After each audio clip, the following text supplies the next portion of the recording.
Hello, അങ്ങനെ ഇന്നൊരു ദിവസം നമുക്ക് വീട്ടിൽ കുറച്ച് ബിരിയാണി വെക്കുന്നുണ്ടായിരുന്നു. അപ്പോൾ ആദ്യം തന്നെ നമ്മളിവിടെ അതിനായിട്ടുള്ള മസാല എല്ലാം കൂടെ റെഡിയാക്കിക്കൊണ്ടിരിക്കുന്നുണ്ട്. മല്ലിത്തടയും പച്ചമുളകും നന്നായിട്ട് മിക്സാക്കുന്നുണ്ട്. എന്നിട്ട് അതിൽ നമ്മൾ നല്ലോണം നമ്മുടെ സവാള ഇട്ട് കൊടുക്കുന്നുണ്ട്. സവാളയോട് നന്നായി മിക്സാക്കിയിട്ട് നന്നായി ഒന്ന് മൂത്ത ശേഷം അതിലേക്ക് നമ്മൾ ഇഞ്ചി വെളുത്തുള്ളി പിന്നെ ബാക്കി പൊടി ഐറ്റംസും എല്ലാം തന്നെ ഇട്ട് കൊടുക്കുന്നുണ്ട് കേട്ടോ. അങ്ങനെ നമ്മുടെ മസാലയിൽ അമ്മ അവിടെ പെട്ടെന്ന് തന്നെ റെഡിയാക്കി കൊണ്ടിരിക്കുന്നുണ്ടായിരുന്നു.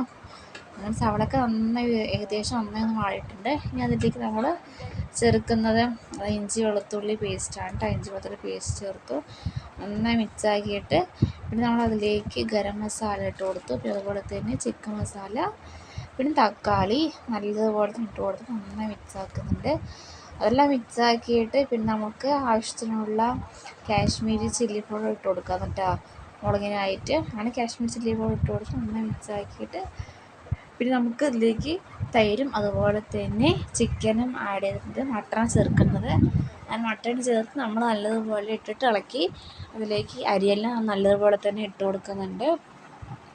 നല്ലതുപോലെ നമ്മൾ ഉപ്പൊക്കെ നോക്കി അങ്ങനെ ഉപ്പൊക്കെ അളവായിട്ടുണ്ടായിരുന്നു. ദമ്മെല്ലാം ഇട്ട ശേഷം നമ്മുടെ ബിരിയാണി കൂടി സെറ്റായിട്ടുണ്ട്.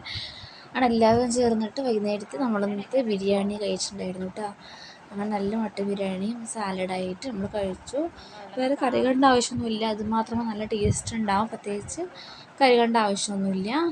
ഇതെല്ലാം കഴിഞ്ഞിട്ട് ഇത് പിറ്റേ ദിവസമാണ് കേട്ടോ. അങ്ങനെ നമ്മൾ വീട്ടിൽ ഫസ്റ്റത്തെ പണിയെന്ന് ചായ കുടിക്കലാണ്.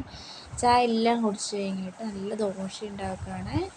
അങ്ങനെ രാവിലെ ദോശയുണ്ട്. ദോശ അതുപോലെ തന്നെ കുറച്ച് കുറുമ കറി ഉണ്ടായിരുന്നു, മട്ടൻ കുറുമ. അപ്പോൾ അതുകൊണ്ട് വേറെ കറി വയ്ക്കേണ്ട ആവശ്യമില്ല. അങ്ങനെ ദോശയും മട്ടൻ കുറുമയായിട്ട് ഇന്നത്തെ രാവിലത്തെ ബ്രേക്ക്ഫാസ്റ്റ് കഴിക്കുകയാണ് കേട്ടോ. ചട്നി അരയ്ക്കണ്ടെന്നപ്പോൾ പെട്ടെന്ന് എൻ്റെ പണിയെല്ലാം ഒരുങ്ങിയിട്ടുണ്ടായിരുന്നു. അങ്ങനെ നമ്മൾ ദോശയും അതുപോലെ തന്നെ മട്ടൻ കുറുമയായിട്ട് രാവിലത്തെ ഫുഡ് കഴിച്ചു. അതെല്ലാം കഴിഞ്ഞിട്ട് ഉച്ചക്കത്തേക്ക് ചോറ് വയ്ക്കുന്നുണ്ട്. ചോറും അതുപോലെ തന്നെ കുറച്ച് കടല ഉപ്പേരി. അങ്ങനെ നമ്മുടെ കടലപ്പേരി ഇവിടെ സെറ്റായി വരുന്നുണ്ട്. കടലയ്ക്ക് ആവശ്യമായിട്ടുള്ള ചെറിയുള്ളി പച്ചമുളക് എല്ലാം കൂടെ ആക്കിയിട്ട് ഞാൻ പെട്ടെന്ന് തന്നെ ഉപ്പേരിയെല്ലാം താളിച്ചിട്ട് അങ്ങനെ ഞങ്ങൾ ഉച്ചക്കത്തെ ഫുഡും കഴിച്ചു. അപ്പോൾ എത്രയൊക്കെയാണ് അടുത്ത വീഡിയോ കാണാം. Thanks for watching.